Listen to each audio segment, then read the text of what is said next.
welcome to our first webinar in our series on Instructional Coaching Matters, Strategies to Increase Access and Impact. In this webinar, we're going to be looking at the effects of instructional coaching on teachers and students. Thanks for joining me today. My name is Ildi, and I'm the CEO of Ribbit Learning. You'll notice that we have auto-generated transcriptions on during our webinar. That's to make this webinar more accessible to viewers. I apologize in advance for any typos that this auto transcription might make. I hope that they're not too distracting or they're not so significant that it'll impact your ability to take away this valuable information. Before we get started, let's check in. Please let us know what city and state you're joining us from and one thing that you want to get out of today's session.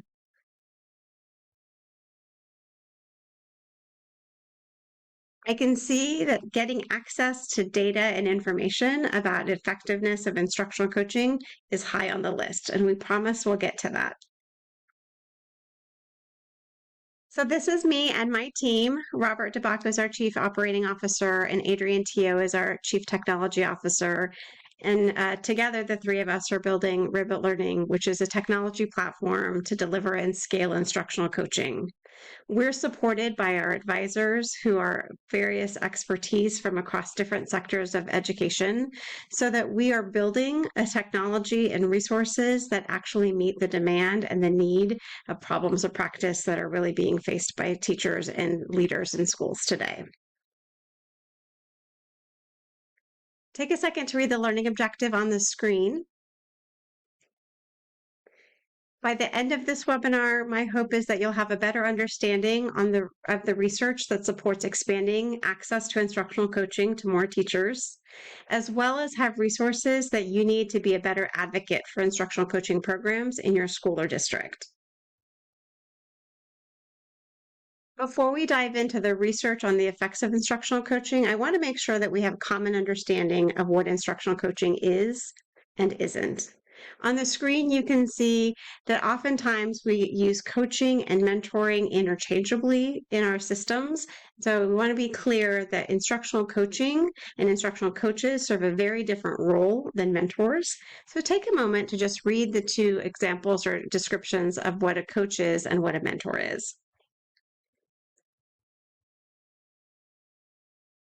The research we're going to dive into today focuses on instructional coaching. An instructional coach is somebody who supports an educator or their coachee by questioning and listening to their responses, guiding them through self-reflection and inquiry so that they can really come to solutions that meet their individual needs. A mentor, on the other hand, is somebody who is also a support to oftentimes a new teacher, either new to the district, school, or new to the profession entirely. And their work is really far more directive. They serve oftentimes as an advisor or a counselor to show them the ropes, if you will, in the school system. Unlike a coach, a mentor's relationship is one of power. So they are not only more senior and veteran in the position, but they have a power position over that new person that they're mentoring, their mentee. In a coaching relationship, that relationship is much more on par and level, even though a coach certainly has more knowledge and experience than their coachee. The way a coach interacts with their coachee is different than the way a mentor interacts with their mentee. Coaches can mentor, but what you'll notice as we learn about the effectiveness of instructional coaching, mentors very rarely coach in the way that we'll see the research support activities. Hopefully, having an understanding of the difference between what a coach is and what a mentor is and their roles and responsibility will help frame better the research that we'll be taking a look at here next. All right, so let's actually look at the research. So it's clear from decades of research that coaches are the intervention. This study and the table that's presented to you is from 2002. Joyce and Showers conducted a meta-analysis of studies around training methods. And I'll give you a second to look at the results on the table before I dive in to provide an explanation. So you can see that common training methods, studying theory, which oftentimes happens in professional development workshops or training sessions that either we host in-house in our school or district, or sessions that we might send teachers to at conferences or Department of Education events, really provide some content knowledge opportunities, also opportunities to learn new skills that they can implement. But those studying theory type of training methods do not translate into the classroom in terms of teachers being able to take that knowledge and implement them directly or consistently in their classroom. Observing demonstrations of practice or implementation of strategies also improves content knowledge a little bit more, and skill implementation a little bit more, but ultimately neither theory of action or studying of theory or observing a demonstration of a skill can teachers translate that into their classrooms consistently in terms of their own application. It's not until we give teachers practice with particular content and skills do we start to see that increased content knowledge and skills implementation, and we begin to see that in our classrooms. So teachers who practice skills or pedagogical strategies have a higher likelihood than zero to implement that in their classroom, but it's still not great, 5%. It's not until we introduce coaching support that we see significant impacts on improving content knowledge, improvement in skills, as well as translating that into classroom consistently. And so this data really supports our claim that dollar for dollar, coaching is really the most significant investment that you can make in professional learning for your teachers. That if you are only providing them trainings and workshops without, the opportunity to practice it beforehand, and without coaching to support them afterwards, none of that information is effectively translating into their classroom and changing the way that they provide instruction to their students. So let's take a deeper look at the type of activities that instructional coaches do that lead to the kind of impacts and significant findings that we saw in the Joyce and Showers study, and what we'll see in terms of an analysis of effects. These instructional coaching activities come from a meta-analysis that was conducted by Kraft, Blazer, and Hogan in 2018.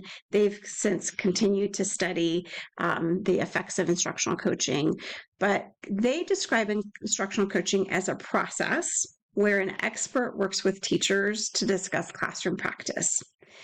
And it includes these 5 very distinct activities or ways of coaching that lead to the most significant outcomes that we'll study and see here just in a bit. So take a minute and just read these 5 activities that are included in a coaching process that translates into effective outcomes for teachers and students.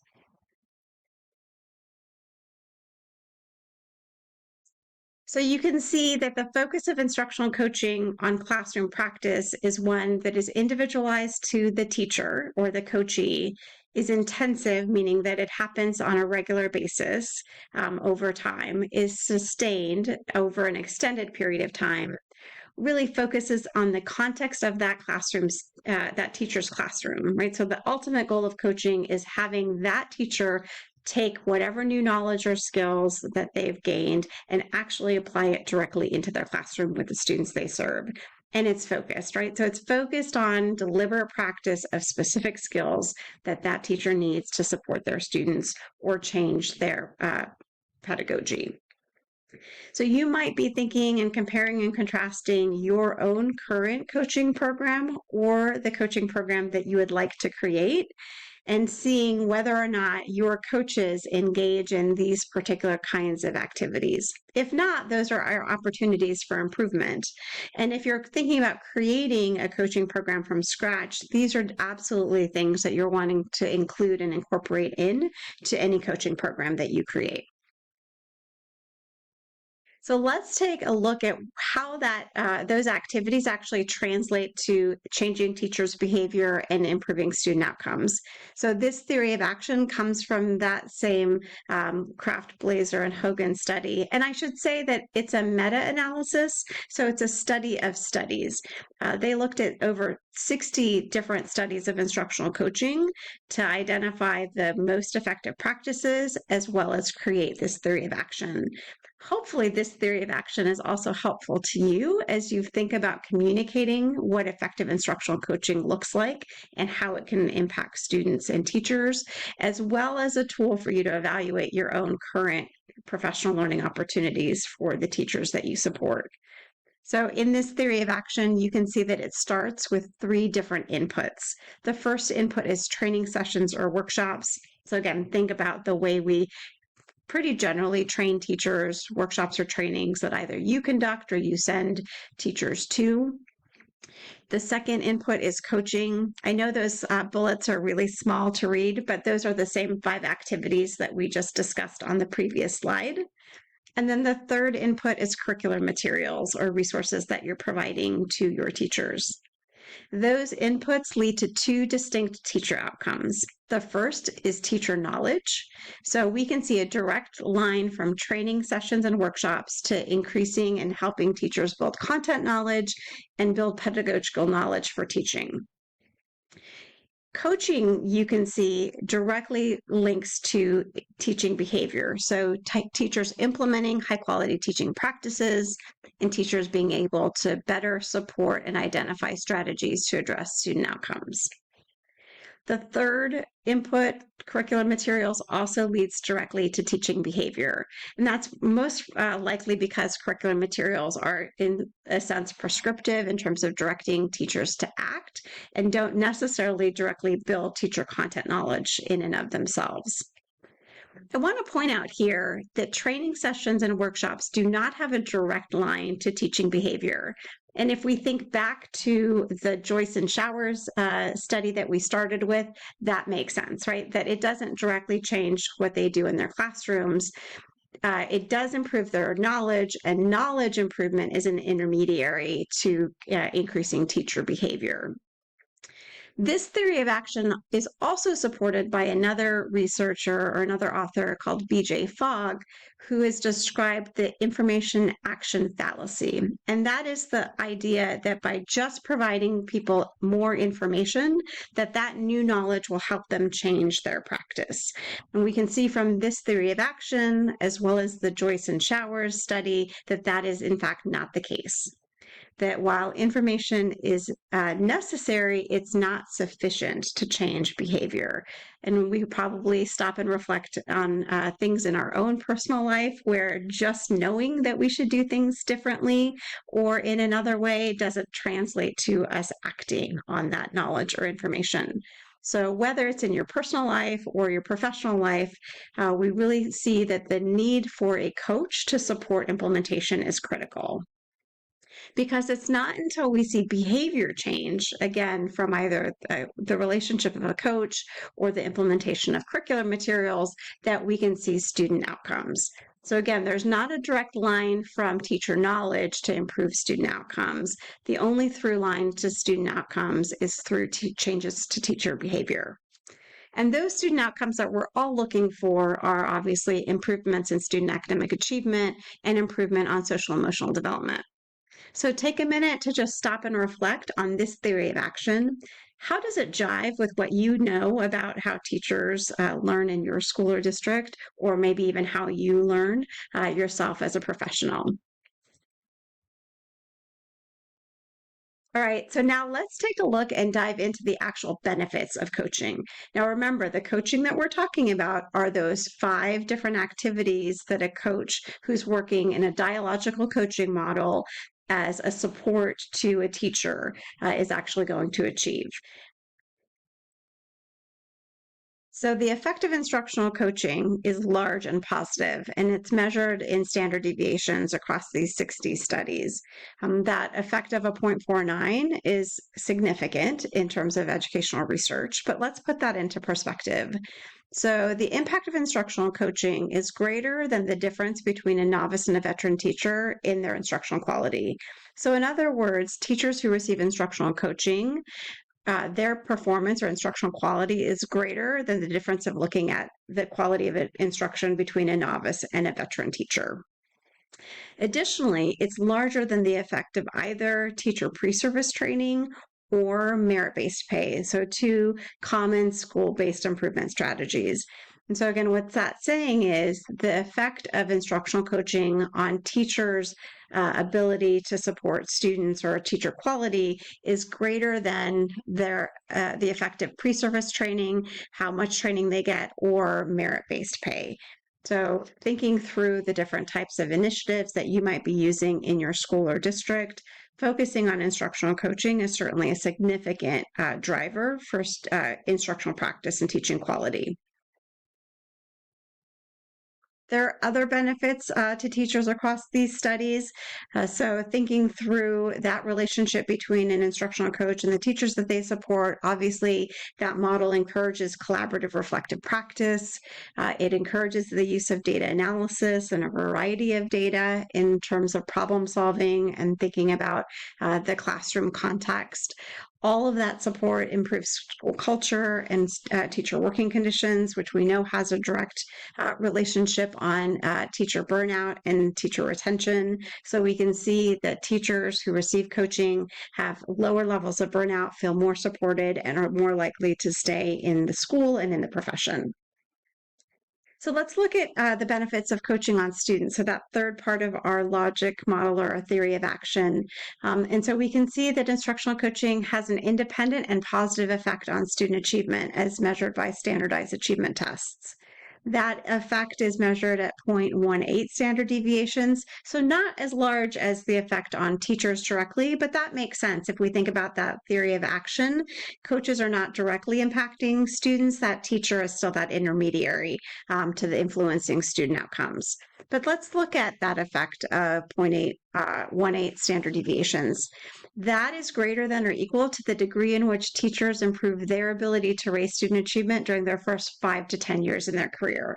So, in other words, teachers who are coached are able to improve their ability to raise student achievement greater to or equal to the impact of having a 5 to 10-year veteran teacher in your classroom.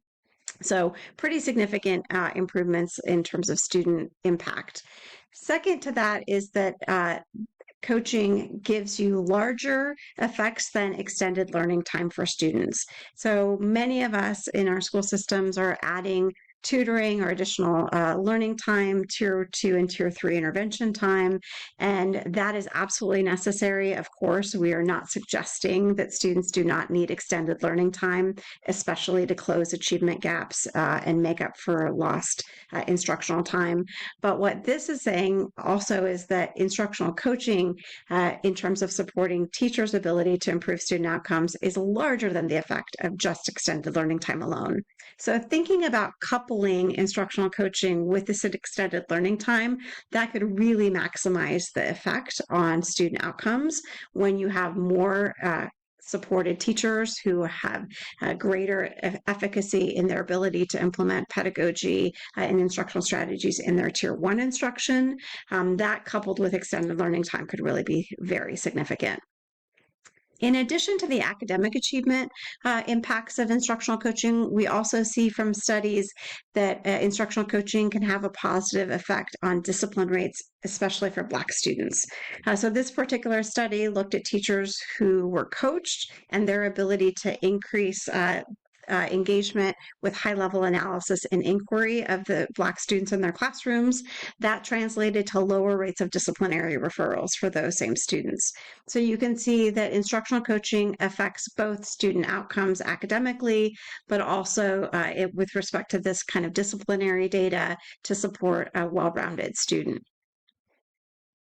So let's kind of take a look at what makes coaching effective as you're evaluating your own coaching programs or thinking about creating a coaching program, we want you to consider these types of activities with respect to the focus of coaching.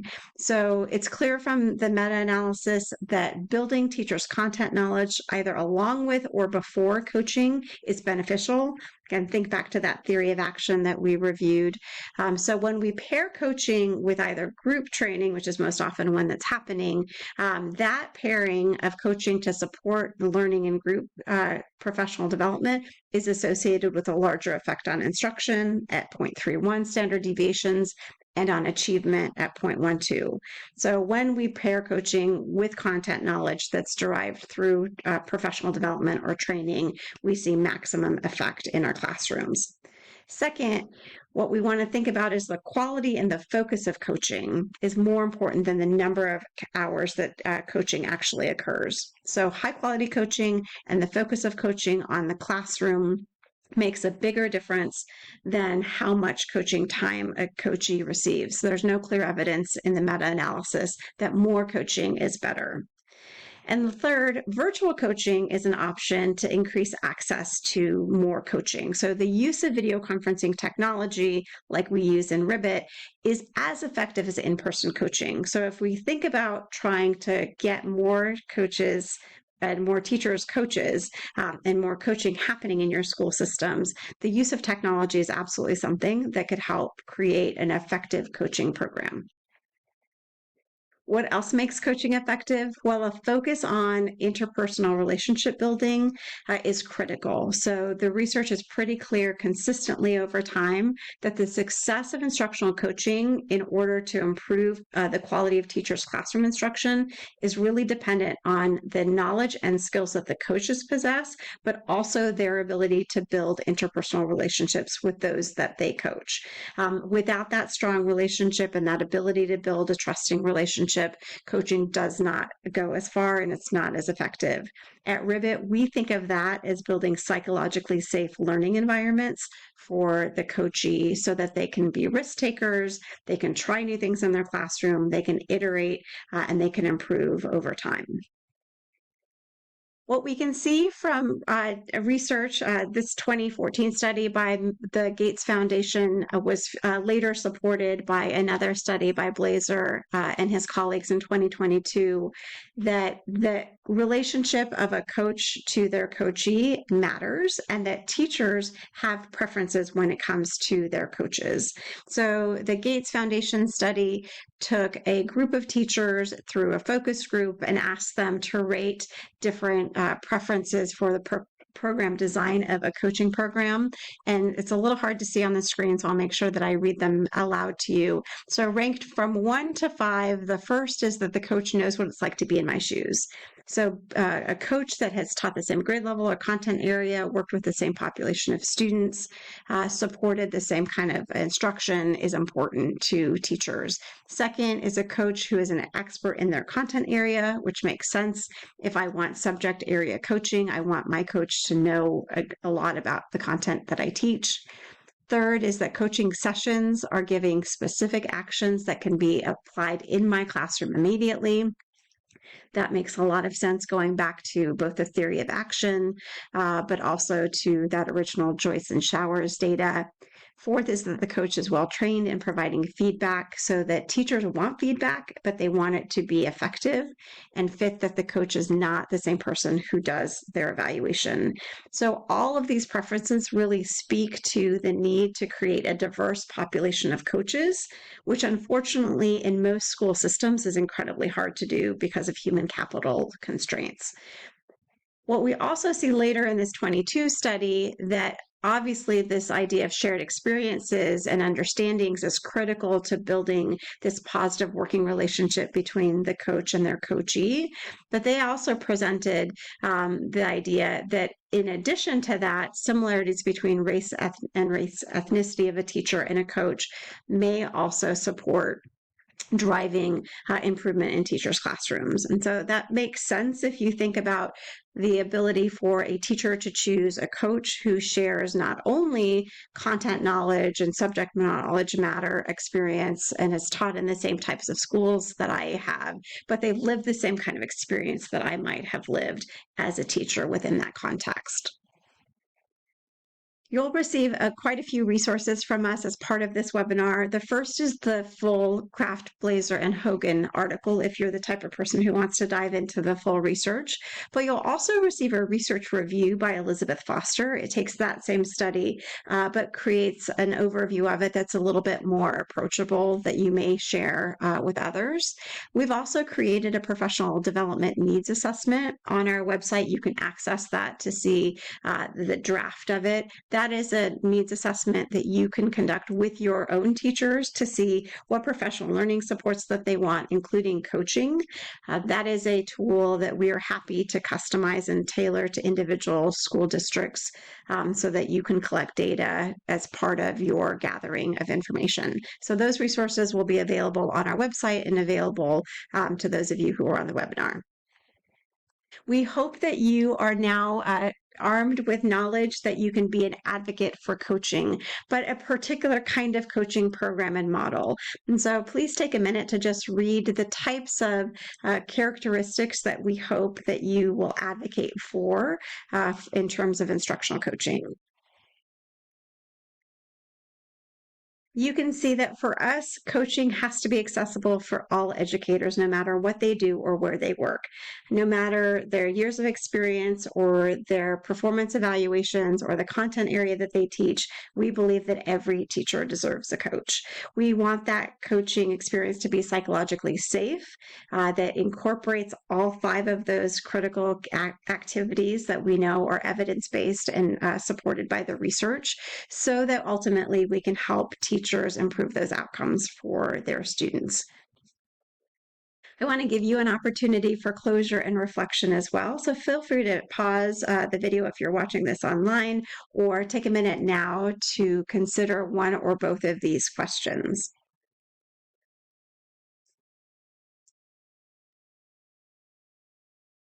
All right, so let's check back into our learning objective and see how we've done. So we've definitely reviewed the research that supports expanding access to instructional coaching. It is, again, dollar for dollar, the best bang for your buck if you're going to try to improve student outcomes and teacher quality.